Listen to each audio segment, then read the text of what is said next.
अस्सलाम वालेकुम। तो कैसे हैं आप सब? उम्मीद करती हूँ आप सब ठीक होंगे और अल्लाह ताला का शुक्र है हम भी बहुत अच्छे हैं।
तो जी अभी हम आ गए हैं किचन में और अभी हम ये जो सफाई कर रहे थे तो ये ना सुबह जब हम चाय बना रहे थे तो वैसे तो रोज़ ही हमें बाबू को जो है गोद में उठाए हुए और चाय बनाना पड़ती है और बहुत से काम ऐसे हैं जो हमें उनको गोद में लिए ही करने पड़ते हैं। तो सुबह भी हम चाय बना रहे थे तो बाबू ने जो है हाथ मार दिए थे तो इसलिए ना शक्कर जो है तो थोड़ा बहुत सा इधर गिर गई थी, तो बस उसी की सफाई कर रहे थे अभी हम।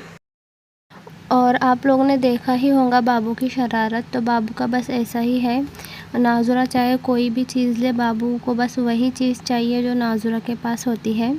और वैसे तो इन दोनों में मतलब अच्छा खासा फ़र्क है, गैप है, लेकिन फिर भी बाबू जो है तो मतलब अभी इतनी कम उम्र में बाबू नाज़ुरा के साथ ऐसा करते हैं कि ऐसा लगता है कि बस दोनों में 1-1.5 साल का ही फ़र्क है।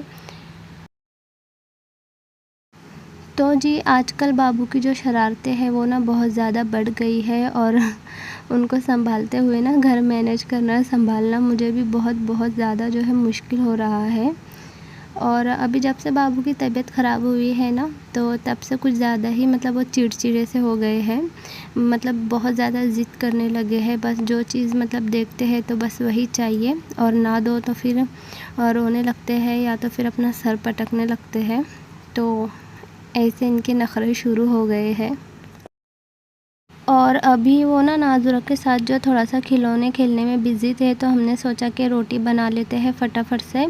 लेकिन देखिए ये जनाब जो है तो हमने बस एक रोटी बनाई और ये जनाब तुरंत हमारे पास आ गए और इनकी जो है तो मनमर्जियाँ शुरू हो गई है। अभी देखिए अब हमें करना पड़ेगा गैस बंद और हम ये एक ही रोटी बना पाए हैं। तो जी क्या करें, छोटे बच्चे हैं ना तो इनके हिसाब से ही जो है हमें काम मैनेज करना पड़ेगा। और ये ना मतलब इधर फिर कुछ ना कुछ नुकसान कर लेंगे, इसलिए डर भी लगता है क्योंकि मेरा किचन छोटा है और सब कुछ सामान जो है तो नीचे ही रखा हुआ होता है ना, तो डर लगता है। और अभी भी ना अब तो इन्होंने क्या सीखा है कि आटे का जो डिब्बा है तो वो किचन के नीचे रहता है ना, तो बस उस डिब्बे पे चढ़ जाते हैं और किचन पे से तो लाइटर या फिर माचिस या फिर जो भी सांसी वगैरह कोई भी ना ऐसी चीज़ें हाथ बढ़ा के जो है तो वहाँ से निकालने की कोशिश करते हैं। तो अभी हम बना रहे हैं रवा नाज़ुरा के लिए।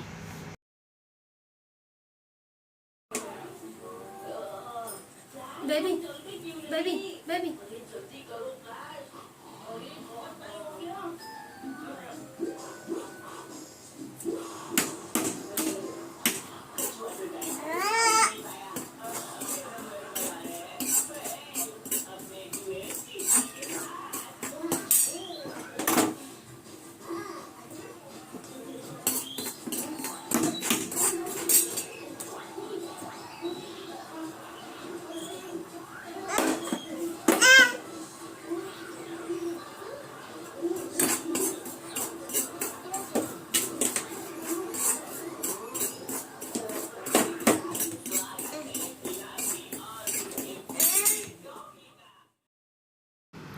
तो जी हमने रवा भून लिया है और इसे एक प्लेट में निकाल लिया है। और ये हम सादा रवा बना रहे हैं, पानी वाला मतलब।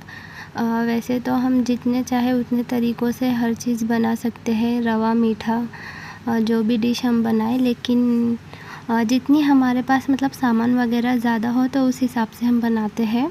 तो जी अभी तो हम ये सिर्फ सादा सिंपल सा ही रवा बना रहे हैं। तो अभी हमने पानी में डाला है शक्कर और उसके बाद हमने इसमें डाला है देसी घी। तो जी ये शुद्ध असली घी है जो हम अपनी मम्मी के घर से लाए हैं। मम्मी घर में ही घी जो है बनाते हैं, तो हम लेकर आ जाते हैं। मम्मी के घर इतना ज़्यादा इस्तेमाल नहीं होता। और उसके बाद ना हमने इसमें थोड़ा सा कलर डाला है और उसके बाद हमारा भुना हुआ रवा डाल दिया है। तो बस ऐसा ही ये सादा सिंपल सा रवा है, इसमें कोई ड्राई फ्रूट वगैरह या दूध का इस्तेमाल नहीं किया है हमने। तो चलिए जी रवा हमारा तैयार है। अब दे देते हैं हम इसे नाज़ुरा को खाने के लिए। नाज़ुरा भी खा रही है रवा। और ये देखिए रवा बनाए तक इसने क्या हाल किया है खुद का, कपड़े वपड़े आटे के। मुँह बता बेबी, बताओ आटे से कौन गिर रहा था? हाँ टाटा कर दो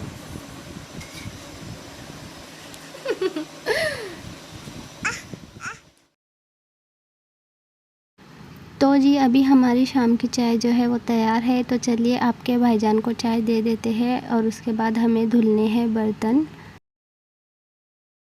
तो जी चलिए फिर अभी हम धुल लेंगे हमारे बर्तन फटाफट से। और ये ना बहुत ज़्यादा बर्तन हो गए हैं क्योंकि सुबह से हम एक बार भी जो है तो बर्तन नहीं धुल पाए थे, क्योंकि बाबू एक बार भी नहीं सोए आज सुबह से। वरना फिर वो दोपहर में एक आध बार सो जाते ना तो हमारा जो थोड़ा बहुत काम हो जाता है, तो ऐसा। तो एक बात कहूँगी आपसे कि चाहे हमें बच्चे कितना भी परेशान करे या फिर उनके वजह से जो है तो हमारे घर का शेड्यूल बिगड़ जाए, हमारी रूटीन बिगड़ जाए, चेंज हो जाए हमारी लाइफ, लेकिन इससे कोई फ़र्क नहीं पड़ता जी। क्योंकि ये बहुत कीमती और अनमोल तोहफ़े हैं जो हमें मिले हैं और इनके बिना हमारी ज़िंदगी बेरंग है। इनके बिना हमारी ज़िंदगी में कोई मतलब रंग ही नहीं रहेगा अगर ये ना हो हमारे पास, तो ऐसा। तो जी बाबू भी हमें बहुत परेशान करता है, लेकिन फिर भी मतलब कोई फ़र्क नहीं पड़ता इससे, क्योंकि ये हमारी जान है और बच्चों के बिना तो ज़िंदगी ही बेकार है। और अल्लाह ताला ने जिनको औलाद की नेमत से नवाज़ा है तो वो बहुत ज़्यादा खुशनसीब है, और जिनको नहीं दिए है औलाद की नेमत तो अल्लाह ताला हर एक बे औलाद को जो है तो औलाद की नेमत से नवाज़े और हर एक की दिली जायज़ तमन्नाओं को कबूल करे, आमीन। तो जी मेरी भी भाभी है जो मुझे एक ही भाई है और मेरे भाई के घर भी औलाद नहीं है। तो आप लोग दुआ कीजिए कि अल्लाह ताला उनको भी औलाद की नेमत से नवाज़े। तो चलिए फिर आज के लिए इतना ही। खुदा हाफिज़।